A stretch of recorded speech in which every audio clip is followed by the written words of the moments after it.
Ladies and gentlemen, family members, we have one of our special family members to do a presentation of poems for your amusement and critique. Blanche, right this way, please. Mr. Tompkins, I'm a little disappointed. Okay, Blanche. Excuse me. I am Dr. Tompkins, PhD in deconstructive prose from the University of Grand Cadre Valley. And I know you're amazed, you're bewildered to have me here at this event, but my accomplishments are so well renowned that I thought that I must share them with all people. The little people and the not so little.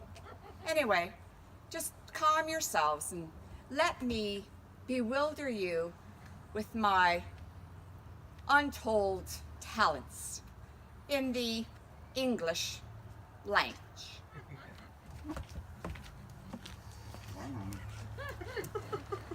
I decided today I have 3 selections that I want to share with you, and I know you will be overwhelmed and certainly appreciate.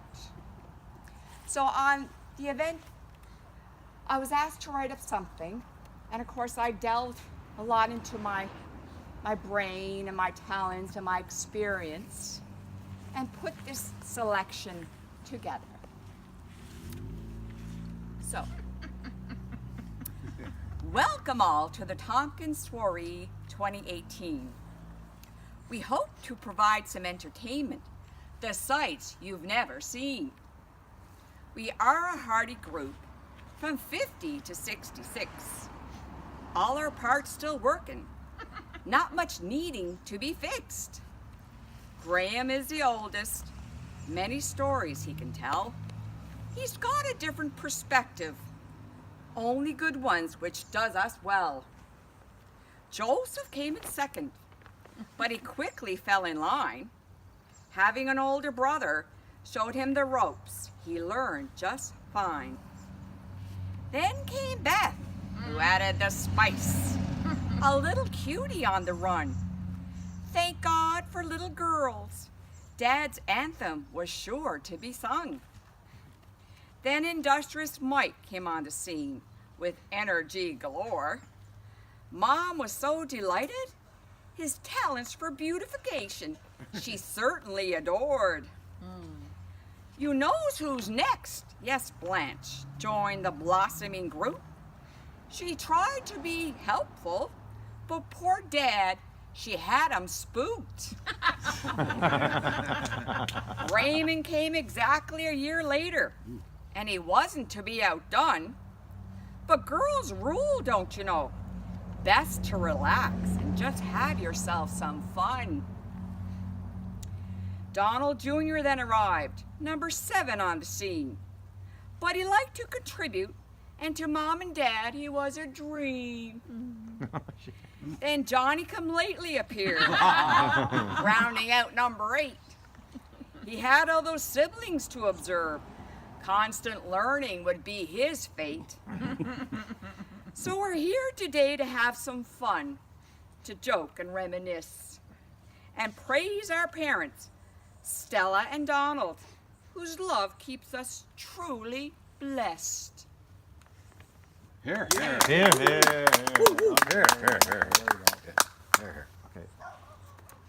Thank you, Dr. Tompkins. Awesome. You're so welcome. I understand. Awesome. I understand you're just bewildered. Over the top, man. Over the top. For my second selection, Oh, and I'm so glad that you have the privilege of seeing my most treasured possession, my Volkswagen Beetle, 2009. So let me begin. My poem is entitled Ode to My Bug. oh yes. Oh, how I love my bug. I gaze at her and see she has helped me through great difficulties, her secrets known only to me.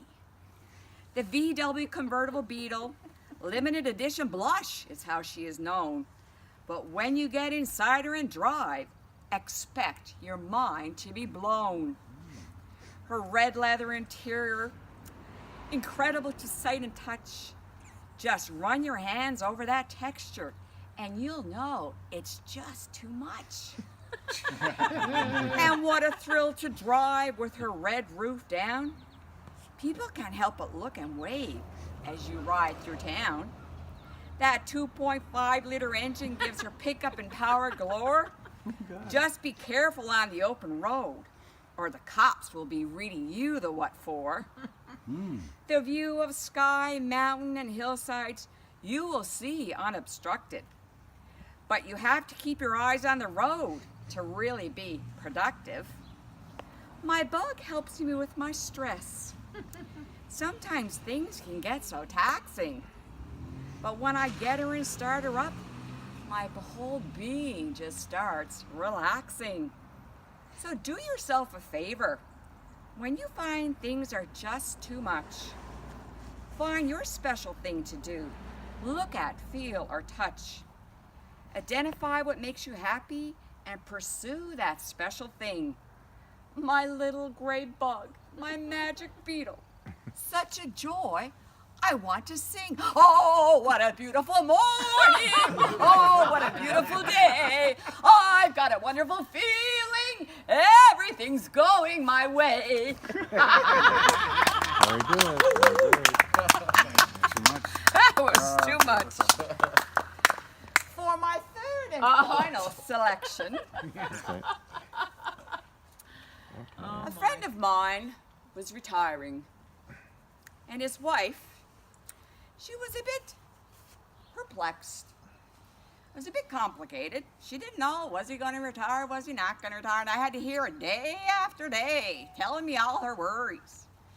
So she did request to me, and it took some persuading, because I just don't do this off the cuff. Dr. Tompkins, could you please come up with something to mark the occasion of my husband's retirement? And it was a bit of an effort in vain, because apparently he didn't retire. But I was asked to do it. So again, I put my nose to the grindstone and came with what I think is a very appropriate compilation. Just a few words to tell you so that you will really appreciate what I'm trying to get at. The writer is this gentleman's nephew, Bradley. And he's just in a new home, and his partner at the time was Sarah. So let me begin. It was a cold day in February. I was working in my shed. Sarah made it clear. New shelves, she had said. I had my hammer working. I was nailing down the pine. Ty had just cracked a cold one. They were going down real fine. Then outside I heard some rumbles. Such a sound so unique to me. I gave a look through the window, and what a sight you wouldn't believe. It was Uncle Mike on his bearcat roaring, the engine so loud and clear. He was acting very differently, but I knew I had nothing to fear. He was smiling somewhat strangely, those teeth more white than white. But when he jumped over the front handlebars, he did give me a little fright. Jesus, Brad, you'll never believe it. I'm done with that crowd down here. It's time for me to get moving. Some fun I'm going to have right here.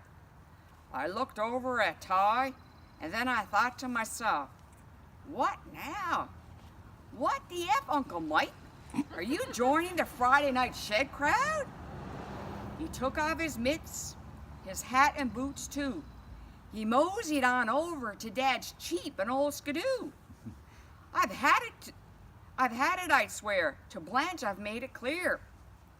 Sure, Brad, you must have some room for your favorite uncle round here.